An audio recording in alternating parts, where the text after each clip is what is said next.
What is going on, everyone? Welcome to the ever-evolving, never-ending Ready, Set podcast. All right, so before we get into everything, I just wanted to make a few announcements. One, that this podcast is available. If you're looking for an audio podcast, you can find us on Google, Spotify, iHeartRadio, Apple Podcasts, Google Podcasts, or wherever you may listen to your podcast. We're probably there. But right now, video is just only on YouTube. I kind of discovered the other day that we have not been posting our audio over the last few episodes, so I made sure to take care of that right away, and we'll make sure that does not happen again also. One last announcement. This is kind of a big one. For the first time in a little bit, we're going to have another guest on the show. It's John Gusty from the Red Pill Revolution, and we're going to put that one up after this podcast.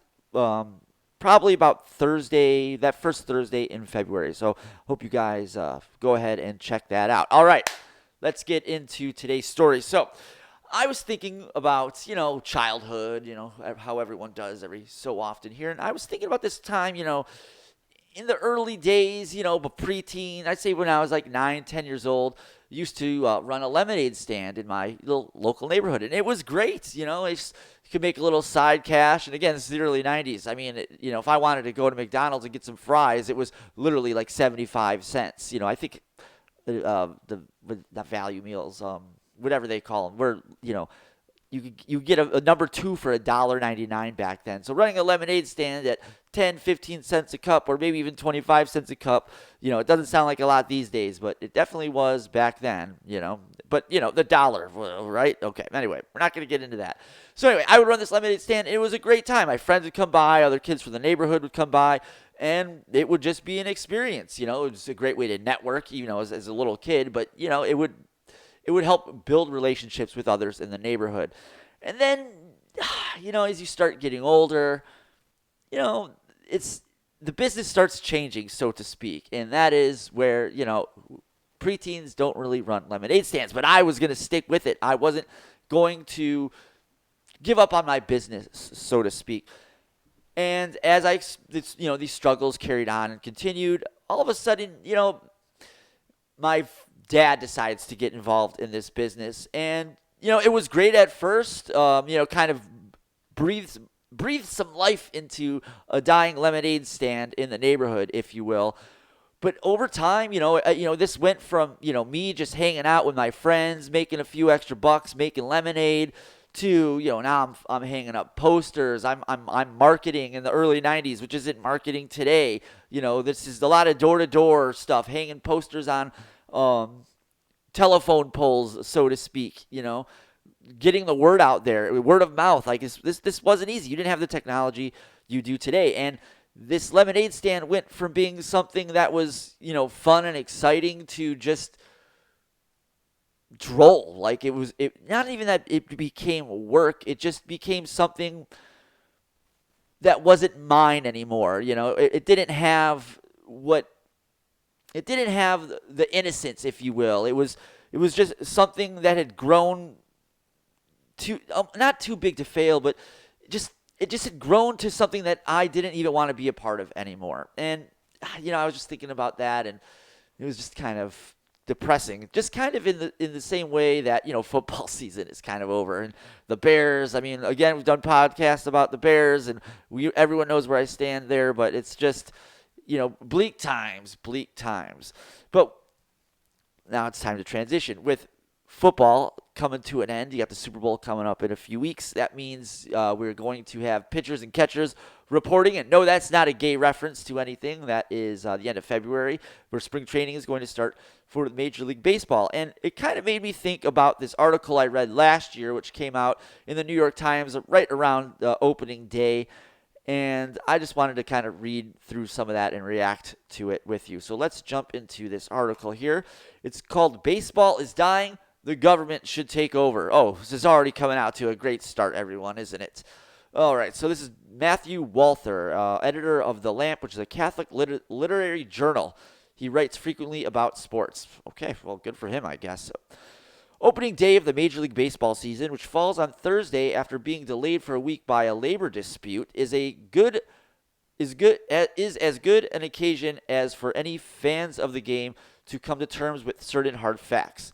I'm talking, of course, about the inevitable future in which professional baseball is nationalized and put under authority of some legal federal entity. The Library of Congress, perhaps, or more romantically, the National Park Service. Okay, so right here in the first paragraph, this last line here. The Library of Congress. You want a bunch of fucking nerds, librarians, to run the Major League Baseball. Oh, yeah, that's going to work out great for everyone involved. I mean, I'm trying to think of something off the top of my head where, I'm sure this doesn't, nothing's coming to mind, but show me a business that gets taken over by another entity, even though it's not supposed to make money, which tells me right there that if you put the Library of Congress or the National Park Service in charge of Major League Baseball, the quality of play, the quality of the product is going to be even worse than what it is today. Moving on. Like the Delta Blues or the Yellowstone National Park, baseball is as indelibly American as it is painfully uncommercial. Left to fend for itself, the game will eventually disappear. Attendance at games has declined steadily since 2008, and viewership figures are almost hilariously bleak. An ordinary national primetime MLB broadcast such as ESPN's Sunday Night Baseball attracts some 1.5 million pairs of eyes each week, which is to say roughly this number that are likely to be watching a heavily censored version of Goodfellas on a basic cable movie channel in the same time slot. Now, he's not wrong about that, Baseball has its issues with eyeballs, but there's a reason for that. But, you can't compare the NFL and the Major League Baseball. It's apples and bananas, basically, because baseball is more of a regional sport. How many people do you know that are Cubs fans or White Sox fans, like my dad, or Washington Nationals fans? I mean, these people don't seek out other baseball games to watch. If you're Nationals fans, you're going to watch your Nationals. That's all you're going to watch. Maybe you might veer over to Sunday Night Baseball because you're bored and for some reason you're like one of like 100,000 people who watch baseball when it's not your team. But the Major League Baseball doesn't have an abundance of fans that like to watch their own teams outside of their region. The NFL does. I mean, how many times have you caught yourself, watching your team and then you see what, the Sunday night game is or the game of the week is. And you're like, yeah, I'm going to stick around and watch that. I mean, it happens to me all the time. I'm a Bears fan. And I always catch myself watching Packer games or game of the week.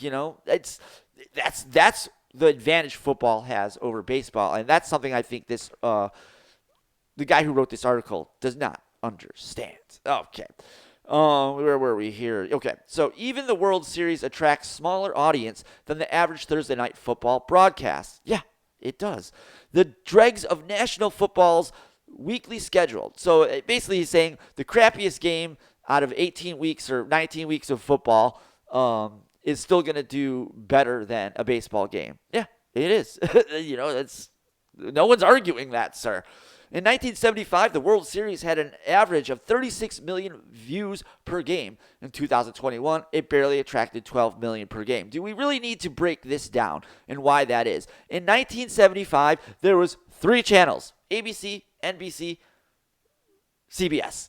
SportsCenter didn't even exist. Regional sports networks didn't even exist. The only thing close to a regional sports network that even existed back then would have been WGN, and then maybe TBS later on. I don't remember. I remember TBS being like the official Braves channel when I was a little kid. But I know WGN, they've had the Cubs since they were on the radio in the 20s and then on TV in the 40s. And there was a lot of people that grew up with the Cubs because WGN was broadcasted throughout the country. And that's why you kind of see a lot of Cubs fans, because they were one of the first, nationally broadcast teams, what I mean, when there was 3 channels on, TV channels: CBS, NBC, ABC.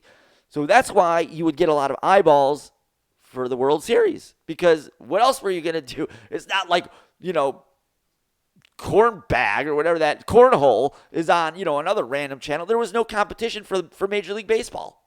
It's just that simple. Casual observers may assume that despite this lack of popularity, baseball is still somehow insanely valuable. This is an illusion. Major League Baseball generated around $11 billion in revenue in 2019, but this figure does not accurately reflect the demand for its product.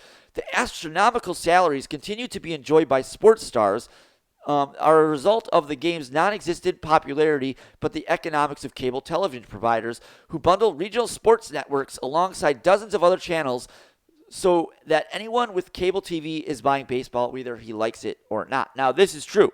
This is the same exact reason why ESPN still exists. Because if you're going to watch Antique Roadshow, Fox News, you're paying for ESPN no matter what. And apparently that happens too with Major League Baseball because these regional sports networks are also included in these packages.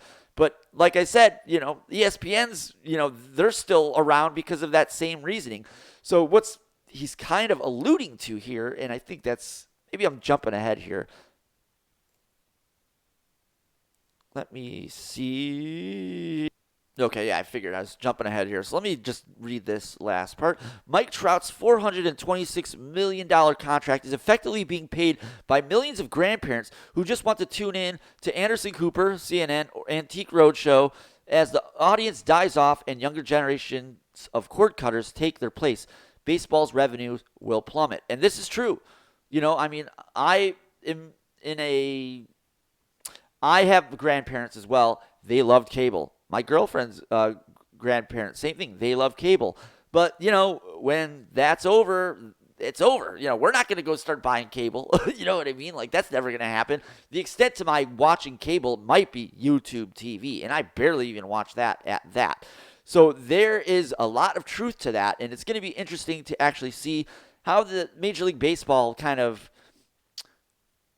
adjusts to that. Like, for instance, MLB's got some really weird blackout rules. If the Cubs play the Marlins, and for some reason I'm watching that game, which is not the case these days, but in the past it was, I couldn't, if I went on MLB TV and had an account with them, and I wanted to watch that Cubs Marlins game, but watch the home feed for the Cubs, they won't let you do that. You have to watch the game that's in your market on that TV. And I really don't care about the Miami Marlins announcers or what they have to see. That's not my bag. I'm not interested in what the Miami Marlins organization has to say about their team. I mean, again, the announcers for each team is selling that team. Do you ever hear an announcer be critical of the team from the TV booth? No, you don't, because they're selling a product. And God forbid they, crap on said product. Why should we have any authenticity, right? All right, let's go back to the article. Culturally, too, the game is increasingly irrelevant. The average age of a person watching a baseball game is 57, and one shudders to think what the comparable figure is for radio broadcast. Yeah, I definitely agree with that. But, there's nothing like a radio broadcast with baseball. I personally like it when I'm in the car. Like, this is why I live in Chicago. We don't have a baseball team where I'm at here. But when I lived in Chicago, there was nothing like throwing on, the Chicago Cubs on, back then it was WGN. I think it's the Score now up there. And, Pat Hughes, Ron Santo. These are great memories I have. But, I'm kind of in the middle of this generation. You know what I mean? What really this guy's talking about are these young kids, high school, college, young adults. They to be a young adult over the last 20 years, I don't feel sorry for you. Maybe I do on some level, but I kind of I'm glad I'm old, I guess. Anyway, typical American 10-year-olds are as likely to recognize Jorge Soler, who was named the most valuable player of last year's World Series, as they are their local congressional representative. Well, I know who Jorge Soler is. The Cubs drafted him. They brought him up. I believe he was a part of the team that won their World Series, and they traded him for that closer guy who ended up not working out. He closed for Kansas City. Oh, it's bugging me. I can't think of his name. Someone let me know down there in the comments. But that's who Jorge Soler is. And honestly, that's a pretty, I guess, yeah, he won the most valuable player of last year's World Series. But I'm sorry, the World Series are not the NBA Finals. The World Series is not the Super Bowl. No one's going to be able to name the MVP of a World Series. That's ridiculous. College athletes drafted by MLB and NFL teams choose the latter without hesitation. Yes and no. Some people choose the Major League Baseball because those contracts are guaranteed. NFL, your contracts are not guaranteed, and I think the average career span is 3 years. So that's a little misguided, maybe intellectually dishonest. In some parts of the country, participation in Little League has decreased by nearly 50%. In the past decade and a half, when my wife and I signed up our 5 and 6-year-old daughters for T-ball a few weeks ago, we did so partly out of grim sense of obligation. We might have been Irish parents enrolling our children in step dancing classes. This is your heritage, and you are going to learn to appreciate it. So for the most unignorable facts of the baseball decline, what is to be done? Okay, now this is where it's going to get interesting. It is worth being honest up front about what nationalizing baseball would entail. While I like to think that the Biden administration could seize all 30 teams and dissolve the league by executive fiat. What? Citing language buried somewhere in the text of the Patriot Act. What? It is more realistic to assume that Congress would have to be involved. Yeah? I mean, you're basically, this first few sentences here would be the president acting unilaterally. He doesn't have that kind of power. I mean, remember, Congress is in charge of the purse. They decide where the money is spent, not the president. If anything, he could say, hey, I want to do this, but he can't do it without Congress. Yikes. Anyway, would have to be involved. Legislation would authorize purchasing the teams at their current and absurdly inflated market valuation.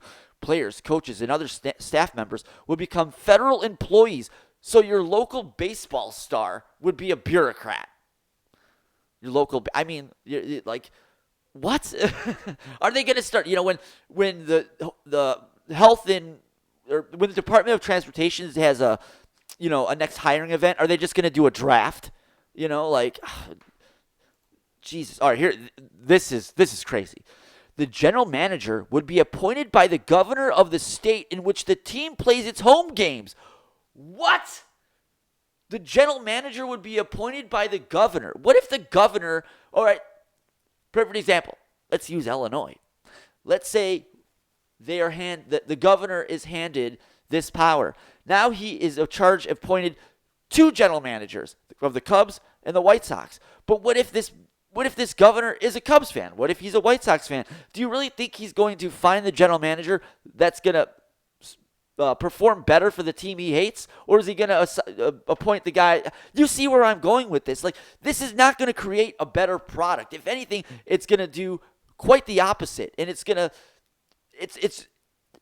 to become just a fuckery, is I guess what I'm trying to say here. Because think about it. If the general manager is picked by the governor, it gives him a lot of power in this situation where he can literally retard a team that he doesn't like by giving them incompetence at the top.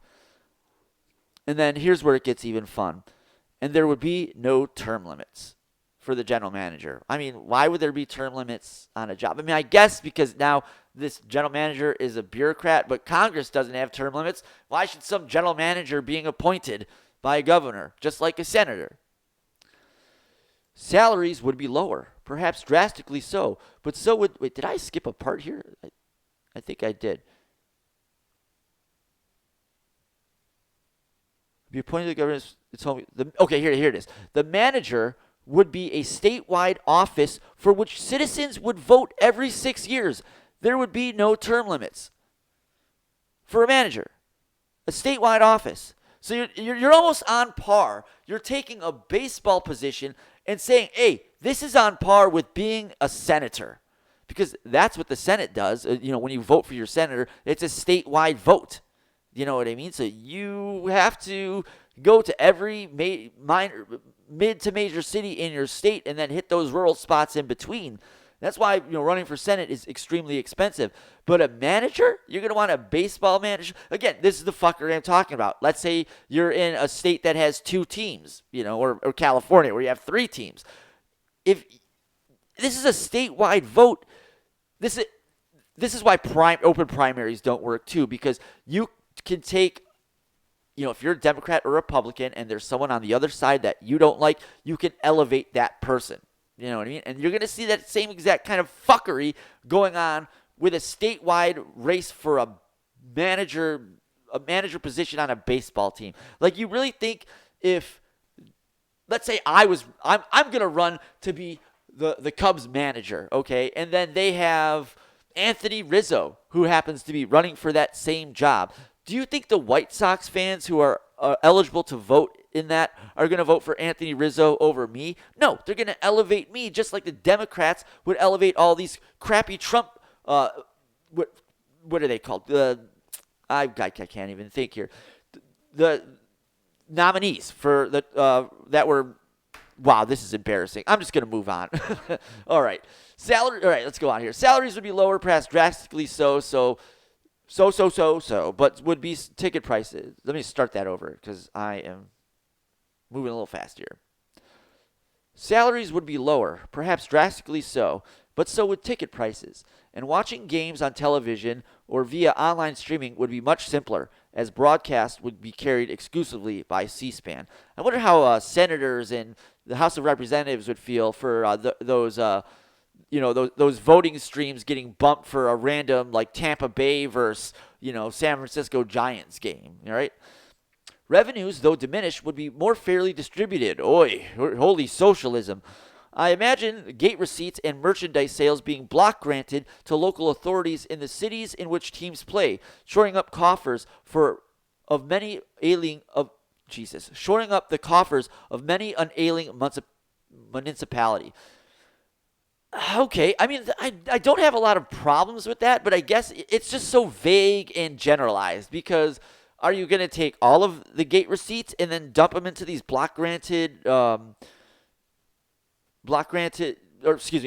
taking all these gate receipts and dumping them into whatever the local authorities want to do? I mean, what about the stadium? That thing needs to be maintained. Are you not going to take any of the gate receipts and use it for that? Again, I understand what this person is trying to do, but still, if you're going to lay out a plan here, you should at least not be overly vague, Here we go. So public funding of stadiums would continue, but instead of it being a cynical cash grab by penurious owners, it would be a noble undertaking accepted by the indifferent citizenry as one of those worthwhile of cultural ventures like the Smithsonian institution that governments are compelled to support. Okay, I don't like the public funding. I don't think taxpayers should pay for millionaire stadiums, and I don't think taxpayers should pay for pet projects that the government wants to take on either.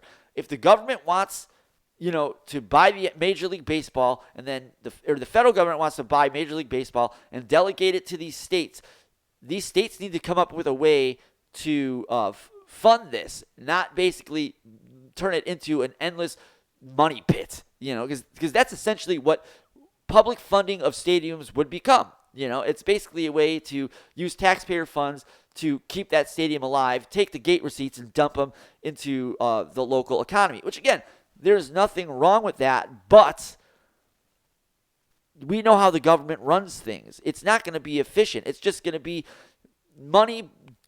It's just going to be more spending that is just, it's not going to work for the government or for everyone else involved, or, the government and anyone who lives, in whichever state or city that has a baseball team. Where are we here? And then here's the other thing. Who seeks out, I know going to the Smithsonian is fun. Going to your local museum or wherever cultural, event you want to hang out at is, that you do.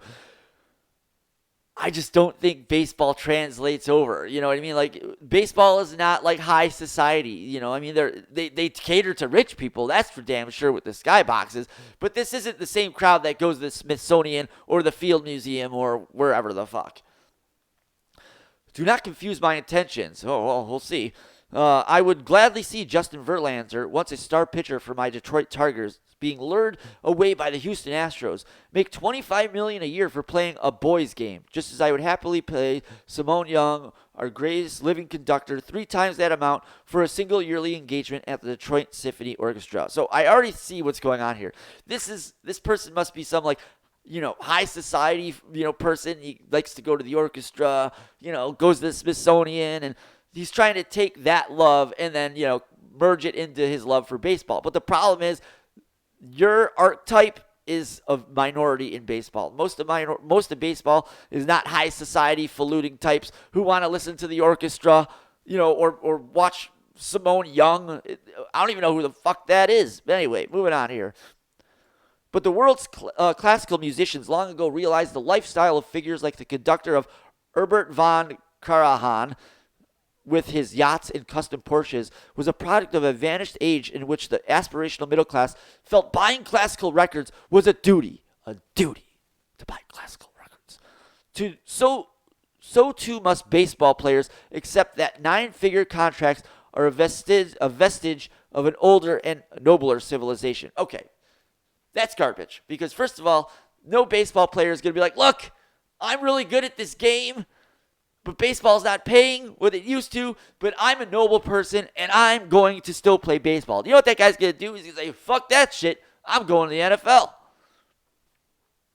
We need to stop pretending that baseball has a broad-based, enthusiastic following and begin to see the game for what it is. The sport's equivalent of collecting 78 RPM records. I don't even know what those are. Baseball is America's game only in the sense that jazz is America's music, or that Henry James is America's literature. It is time that we acknowledge this truth by affording baseball the same approbation we reserve for those neglected cultural treasures.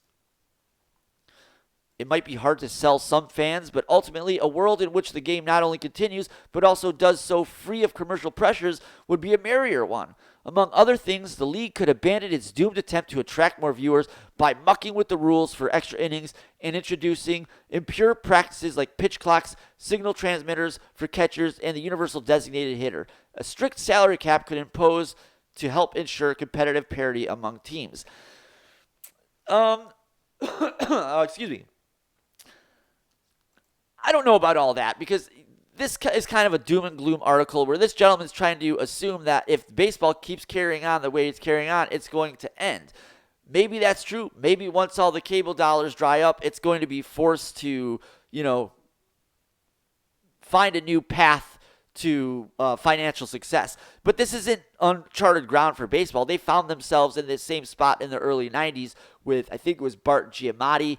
Like, look at the cable contracts that Major League Baseball had in the early 90s. It was pretty abysmal, and I think Major League Baseball was coming close to becoming insolvent, and that's why eventually why Giamatti ended up getting losing the confidence of the owners, and then they ended up going with Bud Selig, and then he kind of took baseball out of that, whatever the situation it was. I'm just kind of talking it on the surface, and then brought it to where it was today. But the problem is, and if you've seen the movie called Screwball by Billy Corben, Major League Baseball is just fuck fest of fucks. I mean, it's just, I don't really want to go into that aspect of it, but it's just there's a very large corrupt nature and culture that goes on in Major League Baseball, and that Screwball movie kind of touched on that.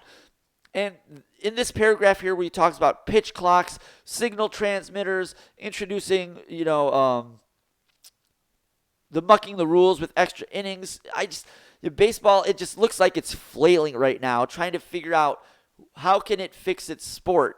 But in doing so, it's just kind of making it worse, because for a guy like me who's watched baseball since the early 90s even, it's a very unrecognizable game. And that's not even mentioning all the woke politics coming out of the corporate office there in New York. Where were we here? There we go. Okay, so, and who knows? Just as tourists would never think of themselves as interested in an art visit, damn it, I can't talk here. And who knows? Just as tourists who would never think of themselves as interested in art visit to the National Gallery or the Metropolitan Museum because doing so seems suitably highbrow. Yeah, bro, this is all you. This is what you do. People that watch baseball are like regular blue-collar Joes. They don't want to go to the Metropolitan Museum or the National Gallery. That's you. Perhaps one day they might go to a baseball games out of some inchoate sense that it will be educational and enriching. Almost like that word there. Lest there be any doubts, I should make it clear that I stand to gain nothing should my scheme be taken up by the relevant authorities. It's not. I argue from a disinterested position of love and sober recognition of baseball's undeniable obsolescence. Excuse me. Yeah, man, I don't really know about all that. Like this guy basically wants the federal government to come in and take over baseball because he thinks that's gonna be better for the sport in general. And I would just say it's not. It's when has the government come in and fixed anything? Never, never.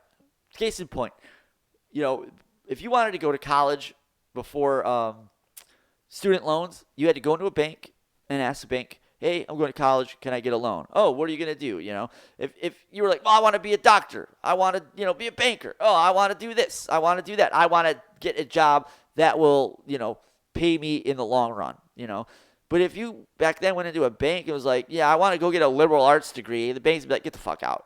Because what are you going to, once you get that degree, what are you going to end up doing? And I'm talking 50, 40 years ago, not today. So what happened? The government got involved and said, "We will guarantee student loans." Now, remember, a lot of people talk about how college is super expensive right now. But back then, it was pretty affordable. So what do you think made college extremely expensive? Why does it have all these bloated administration costs? Probably because the government got involved and started guaranteeing student loans, okay? And that's kind of what would happen here. You get the government involved, all of a sudden, governors are picking general managers are running for a state office, and what happens if the general manager doesn't like the manager? I mean, the product for Major League Baseball will suffer under government control. And it just kind of reminds me of when I used to have that lemonade stand and everything was going great. And yeah, I was getting older, and maybe it was time to move on from the lemonade stand. But instead of doing so, the old man gets involved, and the whole thing was ruined. And I just ended up getting high and never drinking lemonade again, unless it had vodka in it. All right, that's going to do it for us this week. Thank you so much for tuning in, everyone. Don't forget to check us out on Spotify, iHeartRadio, Google Podcasts, Apple Podcasts. We're on Spreaker also. Please check us out on Spreaker. Don't forget to give this video a like, subscribe to the YouTube channel, and we will see you next week, everyone. Take care.